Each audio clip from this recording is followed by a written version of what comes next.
ये जिले का कांग्रेस पार्टी का मजबूत नेतृत्व और कांग्रेस के मजबूत कार्यकर्ता साथियों, बड़े बुजुर्ग, नौजवान साथी, माताएं, बहनें, आप सब यहाँ पर जिस मुहिम में आए हैं, मैं ज्यादा लंबी बात नहीं, मैं थोड़ी बात उसमें अपनी ओर से मैं कहूंगा।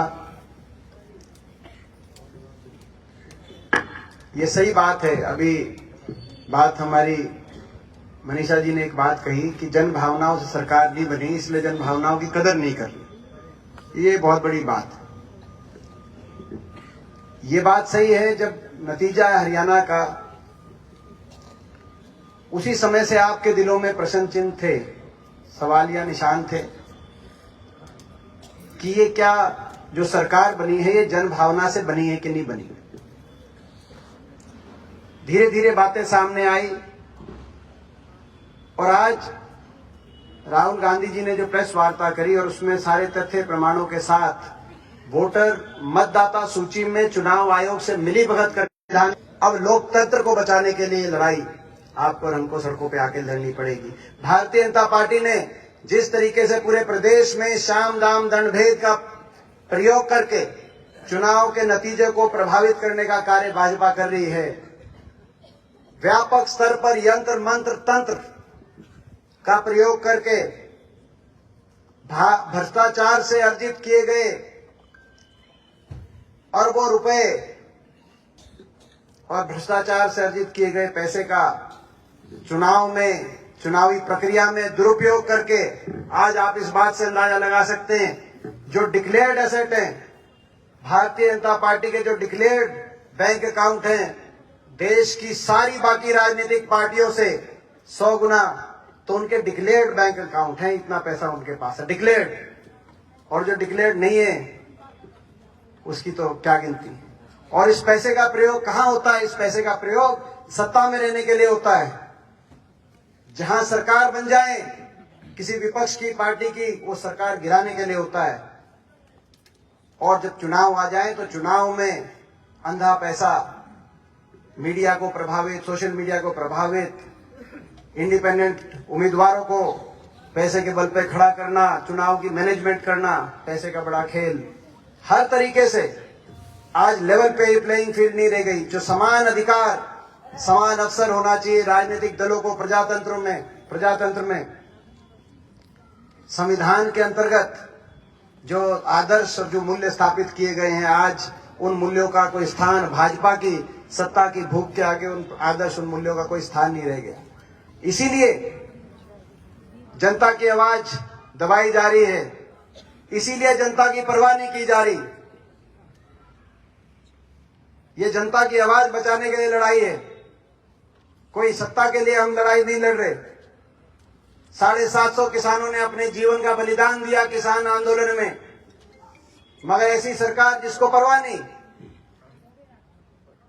आज हरियाणा प्रदेश में कानून व्यवस्था क्या स्थिति है, फिरौती प्रदेश बन गया हरियाणा प्रदेश। एक ऐसी सरकार जिसको परवाह नहीं। एडीजीपी, एसआई स्तर के पुलिस अधिकारी सुसाइड कर रहे हैं। सरकार ऐसी है, ऐसे माहौल बन गया, सरकार को परवाह नहीं। आज दादरी की दुर्दशा हम देख रहे हैं, पूरे प्रदेश की दुर्दशा देख रहे हैं, विकास कार्य ठप पड़े, सरकार ऐसी है, उनको परवाह नहीं। किसान को एमएसपी मिले ना मिले, बाजरे की खरीद हो ना हो, कपास की खरीद हो ना हो, धान की एमएसपी 500 रुपए कट का होकर मिले, सरकार ऐसी है, उसको परवाह नहीं। कोई धरने में बैठे मुआवजे के लिए ना बैठे, सरकार ऐसी है, कोई परवाह नहीं। लाखों बीपीएल कार्ड मैनेजमेंट के लिए बनवाए गए और उसके बाद काटे गए। लाखों बीपीएल कार्ड पिछले एक साल में चुनाव के बाद लगभग 11-12 लाख बीपीएल कार्ड काट दिए गए और चुनाव से पहले 15 लाख बीपीएल कार्ड बनवाए गए।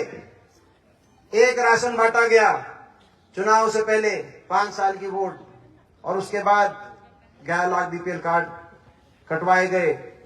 बहुत ऐसे लोगों के कार्ड बने जिनके कार्ड जो नहीं, जिनके मगर कट रहे हैं, उनके जिनके नहीं कटने चाहिए। क्योंकि अब बिहार में आपने देखा क्या हुआ, बाकी प्रदेशों में क्या हुआ। केवल एक बात रह गई, सत्ता। देश नहीं, देश हित, देश कैसे आगे बढ़े, हर वर्ग कैसे खुशहाल रहे, देश कैसे मजबूत रहे, देश की फौज कैसे मजबूत रहे। आपने देखा अग्निवीर योजना ले आए, उसका विरोध करो, सरकार ऐसी है, कोई परवाह नहीं। तो आज इसीलिए प्रजातंत्र को बचाने के लिए, जनता की आवाज को बचाने के लिए लड़ना होगा। और आपने तो बहुत लड़ाई लड़ी है, मैं आपको बधाई देता हूं, आपका धन्यवाद करता हूं। जब 2024 का लोकसभा चुनाव हुआ तो हमें गौरव है, 28 प्रदेश और 6 यूनियन टेरिटरीज पूरे देश में जब लोकसभा चुनाव का डंका बजा 2024 में, तो 28 प्रदेशों में 6 यूनियन टेरिटरीज में अगर विपक्ष की सबसे ज्यादा मत प्रतिशत कहीं विपक्ष को मिला तो वो तमिलनाडु में या केरल में नहीं, वो दिल्ली के 3 तरफ बसने वाले हरियाणा में 47.6% मत प्रतिशत इंडिया गठबंधन को, देश में सबसे ज्यादा, कांग्रेस को ही नहीं, देश में सबसे ज्यादा हमारे विपक्ष की गठबंधन को हरियाणा के लोगों ने आशीर्वाद दिया। और तीसरी बार जब ये सत्ता पे काबिज हुए, उसके बाद भी ये जो 6 चुनाव पीछे हुए हैं, सबसे मजबूती से अगर लड़ाई लड़ी तो आपने लड़ाई लड़ी, आपकी तरफ से कोई कमी नहीं थी, आपके साथ छल हुआ। आधे प्रतिशत मत के अंतर में लगभग भाजपा कांग्रेस की बराबर मत प्रतिशत आई, आधा मत प्रतिशत के अंतर में 22,000 वोटों के अंतर से प्रदेश का फैसला हो गया। और यहां जब फैसला इतने कम मत अंतर से हो और इतने खेल खेले जा रहे हों, तो उसमें ये आपका हमारा दायित्व है कि हम सड़क पे आए, फिर लड़ाई लड़ें, ताकि जनता की आवाज ना दबाई जाए। हर वर्ग हरियाणा की खुशहाली के लिए, हरियाणा को आगे लेके जाने के लिए ये लड़ाई लड़ें। आपकी कोई कमी नहीं रही थी, आपने बहुत संघर्ष किया था, लेकिन जब नतीजा आया, मुझे पता है कि इंसानी एक रिएक्शन है, हम लोग सब, जब नतीजा आया तो निराशा हमारे हाथ लगी। लेकिन अब 1.25 साल हो गया, दोबारा से लड़ाई लड़ने के लिए कदम कांग्रेस पार्टी ने बढ़ाए हैं। मैं आप सबसे पूछना चाहता हूं, भाई आप ये अन्याय देख रहे हो हरियाणा में, ये भारतीय जनता पार्टी अन्याय कर रही है कि नहीं कर रही, मैं आपसे पूछता हूं। तो भाई ये अन्याय जो कर रहे हैं भाजपा वाले, इस अन्याय से लड़ना है कि नहीं लड़ना, मैं आपसे पूछना चाहता हूं। तो बताओ, फिर इस लड़ाई की, इस अन्याय से, भाजपा से लड़ाई लड़ने के लिए फिर दोबारा कदम बढ़ाए, भाई हाथ उठा करके सारे बताओ, भाई इसमें लड़ाई में दोबारा लड़ोगे कि नहीं लड़ोगे। और उसके इस लड़ाई में ईमानदारी की जीत होगी, सच्चाई की जीत होगी, क्योंकि ईमानदारी और सच्चाई की जीत में समय लग सकता है, मगर ईमानदारी और सच्चाई की आखिर में जीत होती है। इस भावना के साथ हमें लड़ना है। और भाई उसमें 14 दिसंबर को, आज के हमारे प्रदर्शन के बाद 14 दिसंबर को दिल्ली में रामलीला ग्राउंड में राहुल गांधी जी के नेतृत्व में एक रैली भी करने जा रहे हैं। उस रैली में जोर शोर से, भाई दादरी जिला उस रैली में न्यारा दिखना चाहिए। जो रैली 14 दिसंबर को रामलीला ग्राउंड दिल्ली में, सारी संसद होगी, सारी पार्लियामेंट होगी, सारे हुक्मरान होंगे, देश के प्रधानमंत्री भी देखेंगे, बीजेपी भी देखेगी, सारे लोग देखेंगे। तब पता चलना चाहिए कि लोकतंत्र को कुचलने नहीं देगा हरियाणा। तब ये पता चलना चाहिए लोकतंत्र को हरियाणा कुचलने नहीं देगा। भाई दादी लोकतंत्र के बचाने में सबसे आगे रहेगा। तो मुझे पूरा विश्वास है उस दिन आप पहुंचेंगे सारे, सभी जो हमारे सीनियर नेतागण हैं। मैं भाई एक बार, वैसे मैंने नाम नहीं लिए थे, लेकिन मेरा फर्ज बनता है फिर भी मैं एक बार जो सारे सीनियर लोग हैं उनका मैं एक बार जल्दी से नाम लेते अपनी बात समाप्त करूं।